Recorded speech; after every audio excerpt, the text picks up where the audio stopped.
I'm Joan Weeks. I'm the Union Local President in Sydney, and I'm a news reporter there, and I'm one of the 21 positions that have been cut across Atlantic Canada.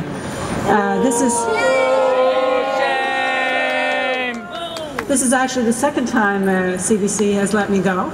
I was let go in the 90s. We used to have a supper hour show called Cape Breton Report, which was a full television hour-long news show. We lost 73 or 74 people in that cut. So many people might say, you've got one cut in Sydney, you're lucky. Many people have been hit harder, but you know, what does one cut or two cuts or three cuts mean in a small location? Well, what it means in Sydney is a quarter of our news staff. We have 2 local shows, Main Street and Information Morning. So far, they've escaped unscathed, but we hear more is to come. But with all the cuts, they rely more and more on the news gatherers to provide them with content. So we still have the same number of newscasts to fill. We still have the same number of current affairs shows at the same length of time. Main Street, I think, well, they're down to 1 technician and 1 host now. So with fewer reporters providing content, they have a harder time filling their show. So what happens when you have the same amount of time, airtime to fill, and you have fewer people to fill it? Well, what happens, and we've started seeing a lot of it, is a lot of important local stories don't get covered. What happens is reporters end up doing fluffy, entertaining, light pieces that they can turn around quickly, because you've got a deadline, you've got to do, you know, at least a story a day, now probably more, and filling more platforms because there's more pressure on you. If your local cancer society is doing something really important, trying to raise money or whatever the cause is, they may not get a story that's going to help them raise that money. If someone locally is being taken advantage of or not being treated right by their government, there may be no one who will tell that story because you just don't get as much coverage. So, you know, small cuts in small stations, I think, can mean as much for a local community as larger cuts. And also what happens is, I mean, I love my work at CBC. I love doing the accountability. So I will miss that, but you know, I love doing the investigative, the digging, the accountability stories. Is your politician representing your interests or his own? That's as important to know in our communities as it is on Parliament Hill. How are your tax dollars being spent? Are they being spent as they should be? Are they being spent wisely?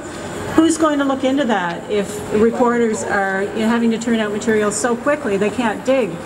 Our local private stations aren't going to do it because they've been hit and cut even harder than we have over the last number of years. I mean, we have local private stations that are down to an announcer who is also having to gather and present the news on air. So basically what they're reduced to is reading news releases and scalping stories from CBC. You can't blame them. What else are they going to do? They're the only person in the newsroom. So they're not going to start doing the accountability stories when we're gone. There isn't going to be any. Nobody's going to be looking after where your tax dollars are going. And it may be great if you're in government and you don't want the media looking at you too closely. But what about when you're in opposition next time, when you're kicked out and you do want the media looking at what the government is doing closely? So cuts don't really serve anyone in the long run. One thing, being from Cape Breton, everybody knows music and culture are so important to us. And what we're also seeing cut is the music shows and the culture. I mean, how many festivals does CBC not record now and air? How many musicians will not be coming into the studio in Halifax and recording their music and airing their music because those shows and those people are being cut? I have a bit of a conflict of interest here because my daughter is a musician, an up-and-coming musician, but would we know about Rita McNeil? Would we know about the Bears or the Rankins? Would Gordie Sampson have written the Grammy Award-winning song for Carrie Underwood, Jesus Take the Wheel? If they had not been aired first on CBC and Rita...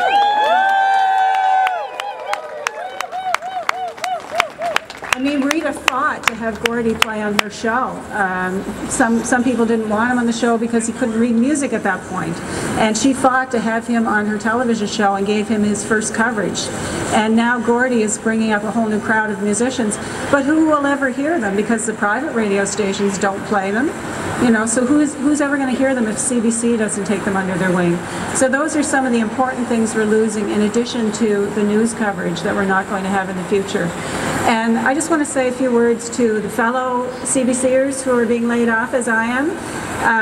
There is life after CBC. I was laid off in 1990. I was 8 months pregnant. We had just bought a new house. I think I made all the national newscasts because I bawled my eyes out and I was hugely pregnant, and it was good television. So I could cry now if anybody will have cameras around. Oh no, I'm not getting pregnant again, sorry. That's not what I'm talking about, life after CBC. Anyway, before the baby was born, someone had asked me to produce a series of documentaries on including special needs children in the mainstream school system. And then people started approaching me and I saw an opportunity, so I started a production company. I ended up, and many of the people that I worked with at CBC ended up working with me in my production company. So, and people that are getting laid off have a lot of talents and a lot of skills, and people will want you. You will be employed. Life goes on. And 2 weeks ago, I was at St. FX University watching that same baby crossing the stage, getting her music degree in jazz performance. So, you know, life is good, and you people will find good and interesting things to do. But I wish I could be as optimistic about CBC, and it makes me really sad that I can't be. That could almost make me cry, because I say CBC is the soundtrack for my life. It's always on CBC radio, and my kids may not have that, or their kids in the future. CBC does important things for Canadians in culture, music, diversity, accountability of people that are spending our tax dollars. And if we don't stop these 1,000 cuts that bleed and bleed and bleed us, we're going to be irrelevant. We're going to be doing nothing important to Canadians, and they'll have to stop supporting us. So hopefully we haven't reached that point yet, and Canada will step up and stop the cuts.